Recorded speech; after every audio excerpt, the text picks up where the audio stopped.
Hey everybody, welcome back to the vlog. Thank you so much for once again joining me for tea time. Today, we have a little bit of misty morning and focus combination. Really good stuff. You know, I love the zing and I love that bergamot. It's so good. Well, I want to thank you guys for being here. Hopefully you're having some tea or maybe a cup of coffee, maybe some rum or whiskey. Depends on where you are on the other side of the planet. We'll see. But you know what? Let me show you something. I just picked this up. Do you love it? Tell me you love it. Jack. I'm going to have to use this maybe in my next video. I love Jack. Another coffee mug for the season, right? It's Samhain. It's Halloween. Only about a week or so away. Absolutely love it. Love it, love it, love it. So much fun.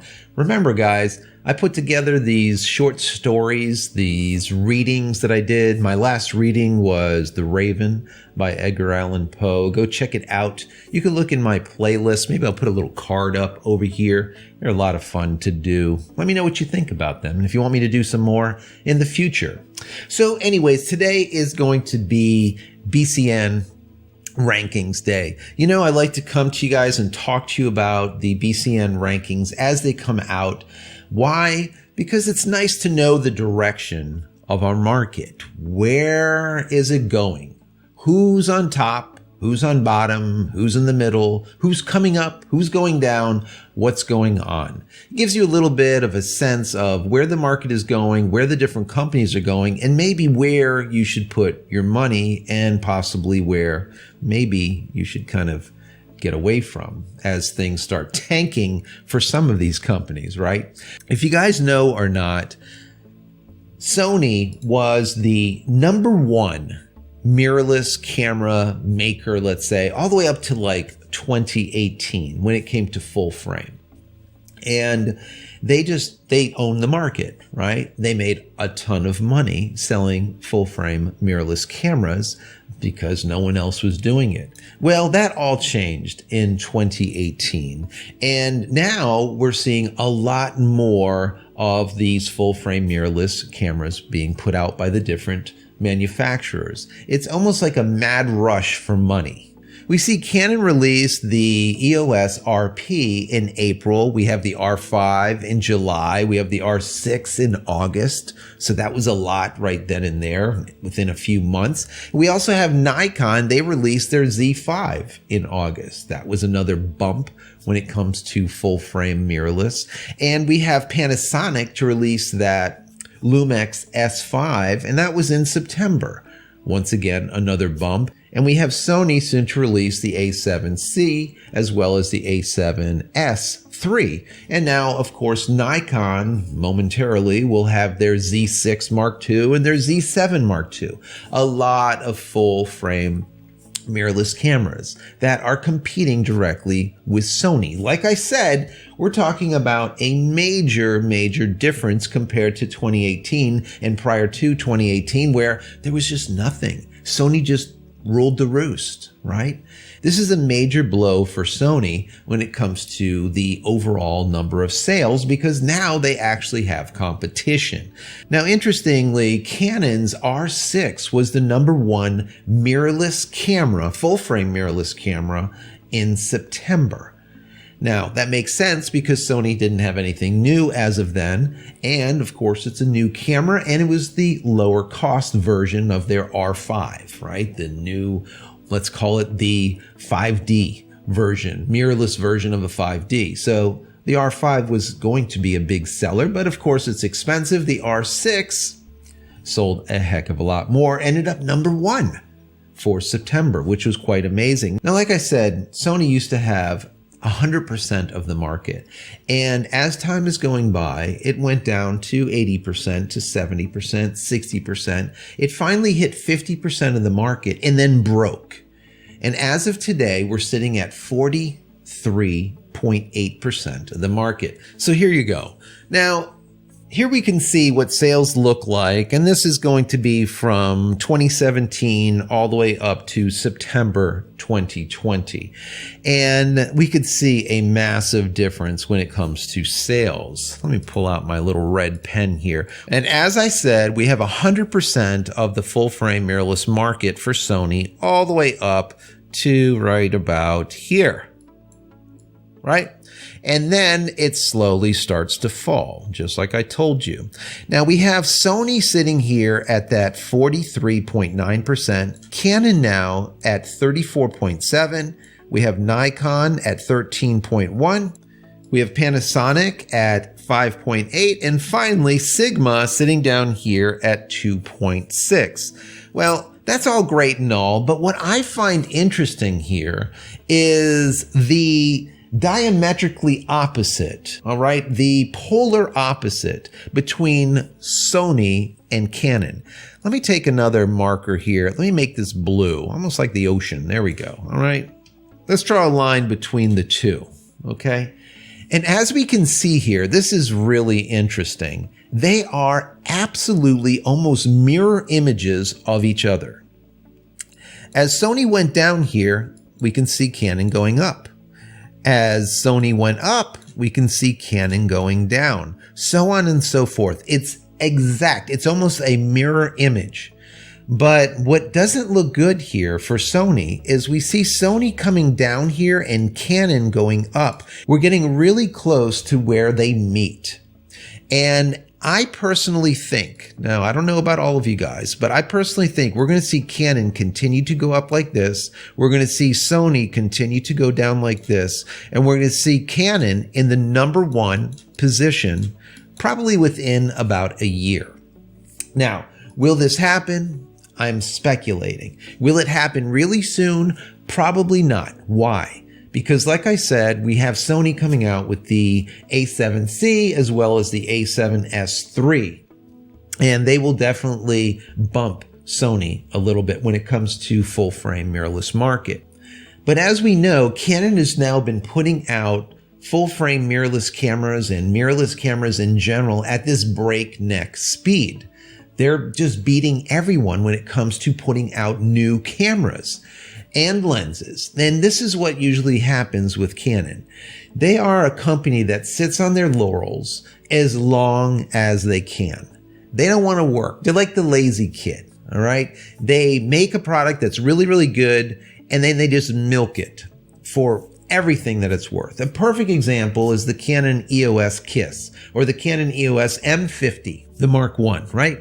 They milked the hell out of that camera. #1 mirrorless camera ever. Okay. What do?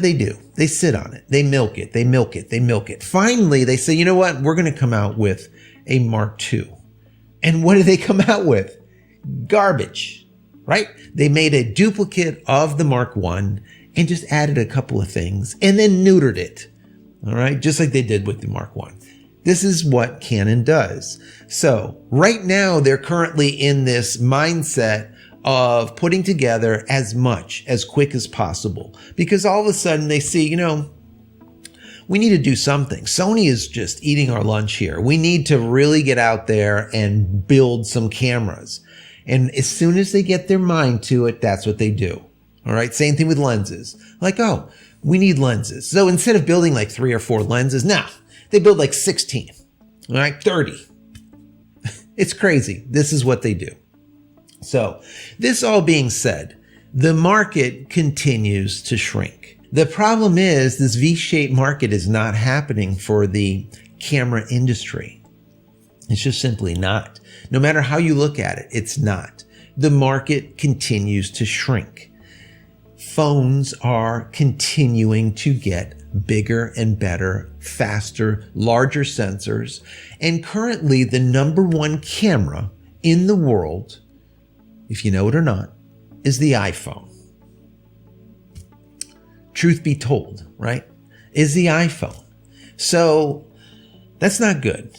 All right. That is not good. Now we see that the industry as a whole is taking a major hit, and we see that they are trying to come back. It's not like they've just laid down and said, that's it, we're out of it, like Olympus. I didn't want to, should I have said that? I guess I should have. Like Olympus, that just said, you know what? We just can't do it. All right, enough of this nonsense, all right? This is a losing game. Why continue? And that's why they sold the company, or the company will be sold. I shouldn't say the whole company, but the camera division of Olympus is being sold by the end of this year. So the one thing that I don't like to see here on these numbers, and let me just flip back over, is Nikon down here. Let me pull out purple. You see this? This Nikon number of 13.1 really does not forebode well. Remember, always years ago, Nikon and Canon were always number 1 and number 2 when it comes to cameras. I always said that Canon and Nikon were basically two legs on one body. One takes a step forward, and then the next one took a step forward, and then the next one, and then the next one. That was how the industry moved forward over the ages for decades. And then Sony came along and kind of just pulled Nikon out of the loop. Now, as we can see with this diametrically opposite sales numbers when it comes to Sony and Canon, they are number 1 and number 2. And we see one taking a step forward and then the other one taking a step forward. And then Canon and then Sony and then Canon and then Sony. We can see it in that diagram, right? When Sony goes up, Canon goes down. When Canon goes up, Sony goes down. And Nikon still sits here going down and down and down, or level at 10%, 13% of the market. This was never the case years ago. And I find it sad. I do, because I really like Nikon. And I think Nikon, for example, when it comes to DSLRs, probably had one of the best ever made. The D850 is just an amazing. And I would say that's probably the best full frame DSLR ever made. And I'm a Canon shooter, all right? But you know, I'm unbiased. I really don't care.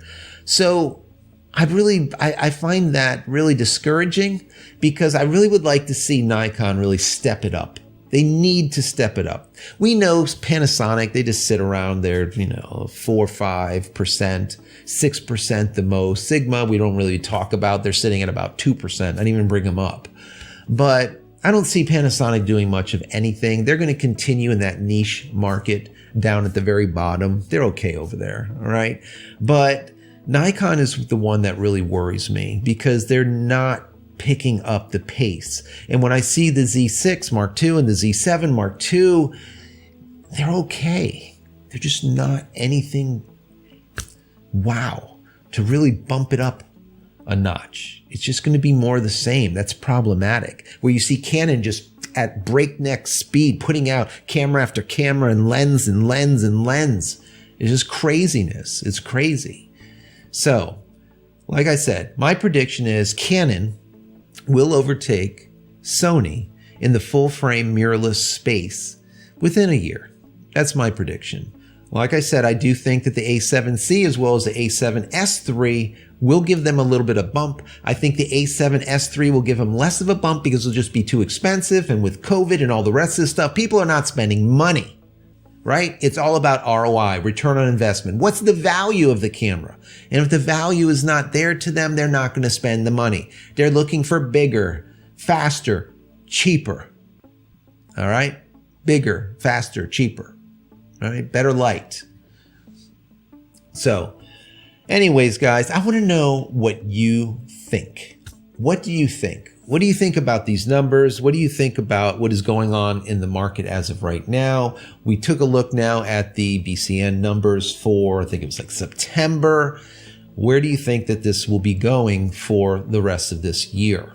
Do you think that we're going to continue into the doldrums as we see on the previous chart, as that V now gives way to once again a plummeting of sales, a shrinkage of sales? Or do you think sales are going to really ramp up because we have the holidays coming up here in December? What do you think? Anyways, guys, I want to hear from you. But before you go, If you like this content just a little bit, give it a big thumbs up. That would be extremely helpful. And also, don't forget to download my ebook. Go over to JCristina.com/ebook. Once again, JCristina.com/ebook. 10 tips at making tack-sharp images. There's something there for amateurs, for pro-ams, as well as professionals. You're going to get something out of it, I promise you, and it's free. All right, it's free, guys. It's free.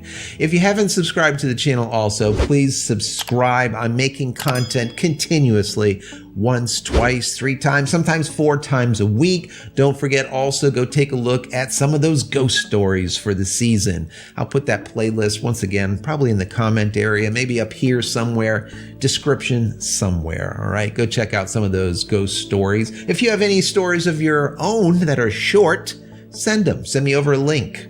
Right? I would love to read them, maybe read them, narrate them aloud for you guys. So anyways, that is it.